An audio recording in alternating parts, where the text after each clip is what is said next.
FlossTube. It's Kathleen, Trodden Trail, coming to you on Thursday, March the 2nd. I think that's right. I'm sorry, you can hear the dogs clicking on the floor. I'm in the kitchen, sort of at the end of my kitchen, and hardwood floors in here, and so when they walk across the floor, you can hear that. They of course think I'm talking to them. So anyway, it's March 2nd. It's been a long while. I think it's been at least 3 weeks since I recorded. I don't know. It's been a little rough, people. We've had a time around here. I think I recorded just before Ryan and I left to go on his college visits / auditions. We went to Chicago, we went to DC, and we went to Virginia in the matter of 3 days. And then we spent some time in Minnesota just because that's the way the plane took us on the way back to Nebraska. So his auditions went well, but up against some tough competition. He was auditioning for a music scholarship. He has his academic scholarships, and he's been accepted to both of these last two schools, and they've both given him some academic, a good amount of academic scholarship, but they're both very expensive schools. And so he auditioned for a music scholarship playing trumpet, and he is hoping to major in, I think I may have told you all of this already, he's hoping to major in music education and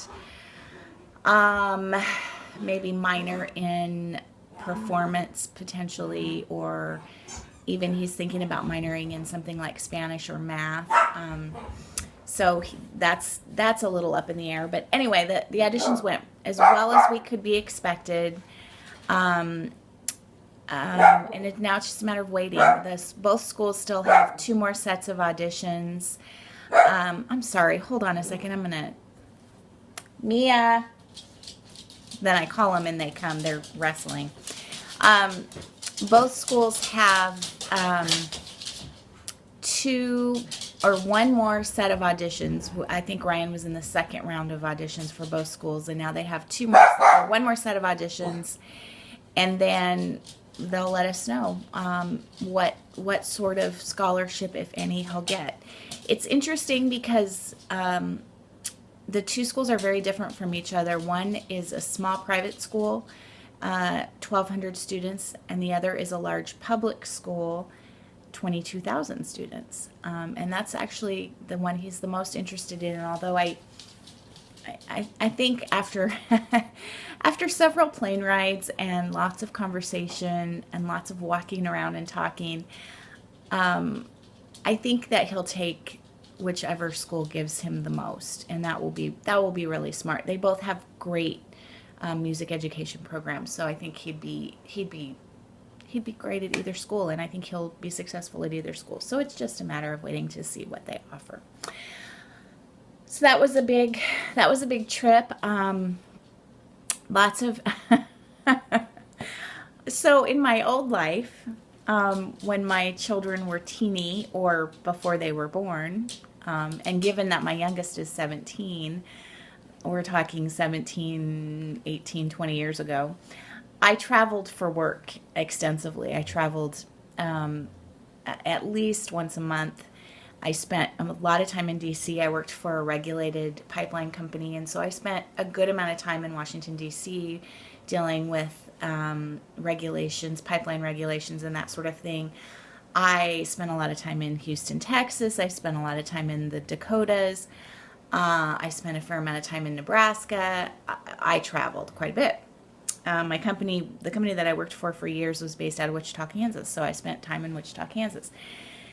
And I was a traveler, and I traveled, and it was no big deal. It was no big deal to fly to Washington, D.C., even on a whim, even walking to the office at 8 o'clock and hear that you were going to have to leave on an 11 o'clock flight to D.C. and come back the same day or come back the next day or what have you.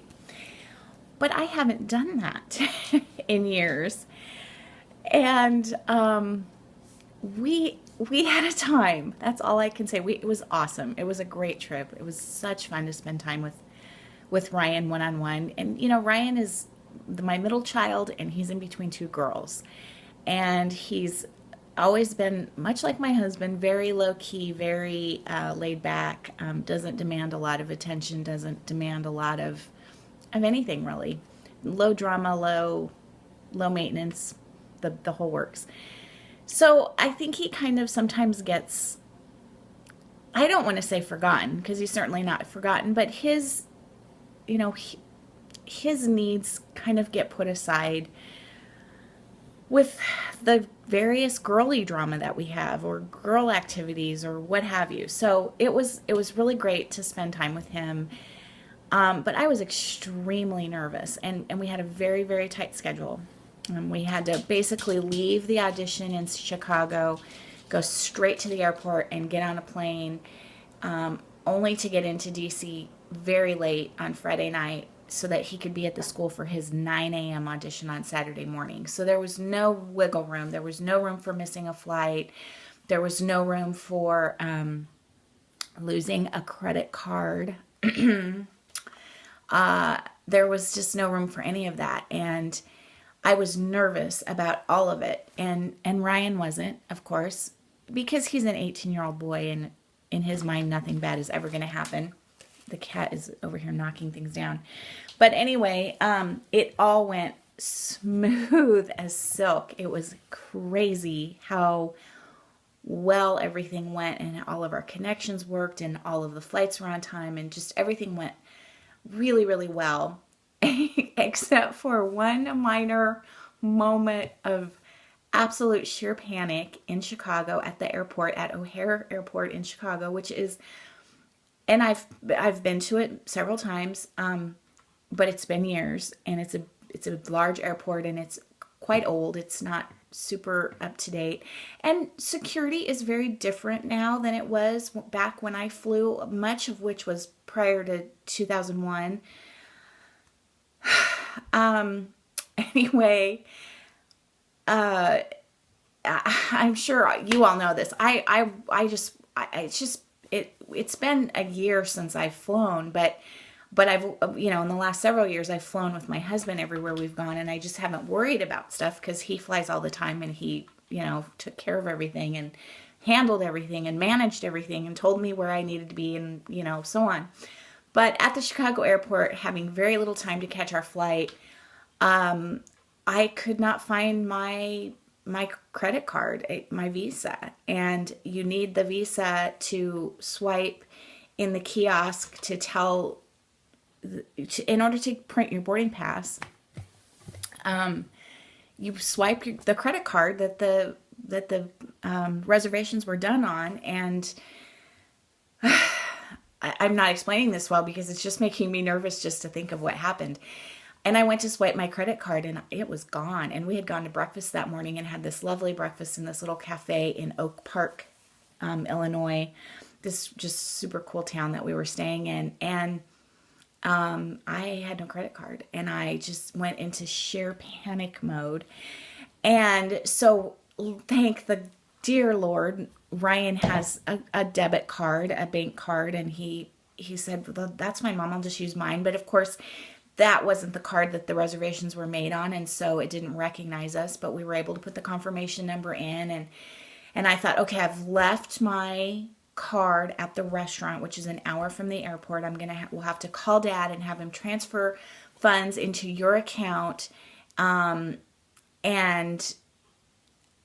so that we can buy things for the rest of the trip. I had a fair amount of cash, but anyway, so I thought, okay, as soon as we get through security, then I'll call and hot card my card, call the bank and hot card my card, and it'll all be fine. And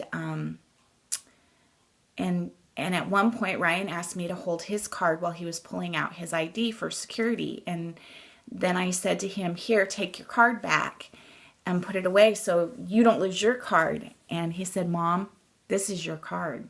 I had already taken my card out and was holding it in my hand, which is why it wasn't in my wallet. So I didn't lose my card.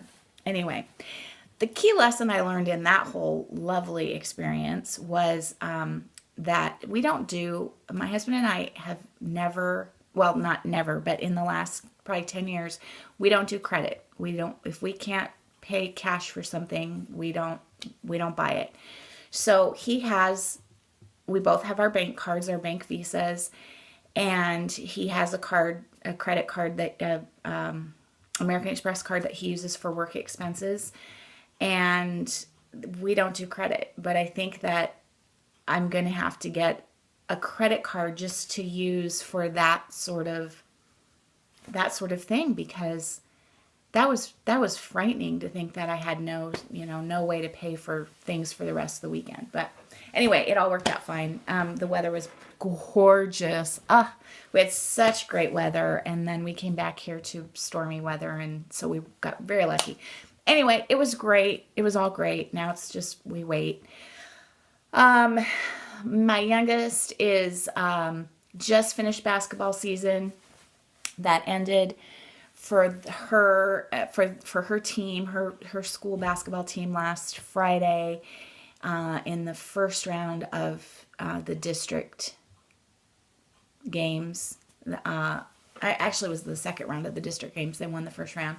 So that season ended, and soccer season started up on Monday. And soccer is her true love, her biggest passion. That's the thing she likes to do. Ryan's always been involved in musicals and music and one act and speech and performance, and he does play soccer as well, but it's not the highlight for him like it is for Maddie. So soccer started up Monday, and actually that's where they both are right now. They're both at soccer practice, so I have the house to myself for a little bit.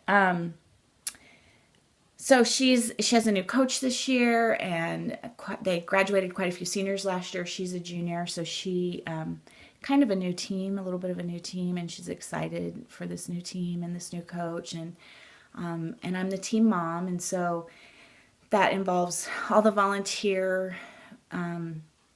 coordinating all the volunteers for the soccer season. So that means team dinners the night before every game. I don't have to make all the dinners, probably just do one dinner, but I have to coordinate all the dinners, and snacks and drinks for away games on school days. We have to have somebody run the clock and run the gate at the home games, and so I have to coordinate that. So it's a big job, but it only lasts about 6 weeks, and then the season's over.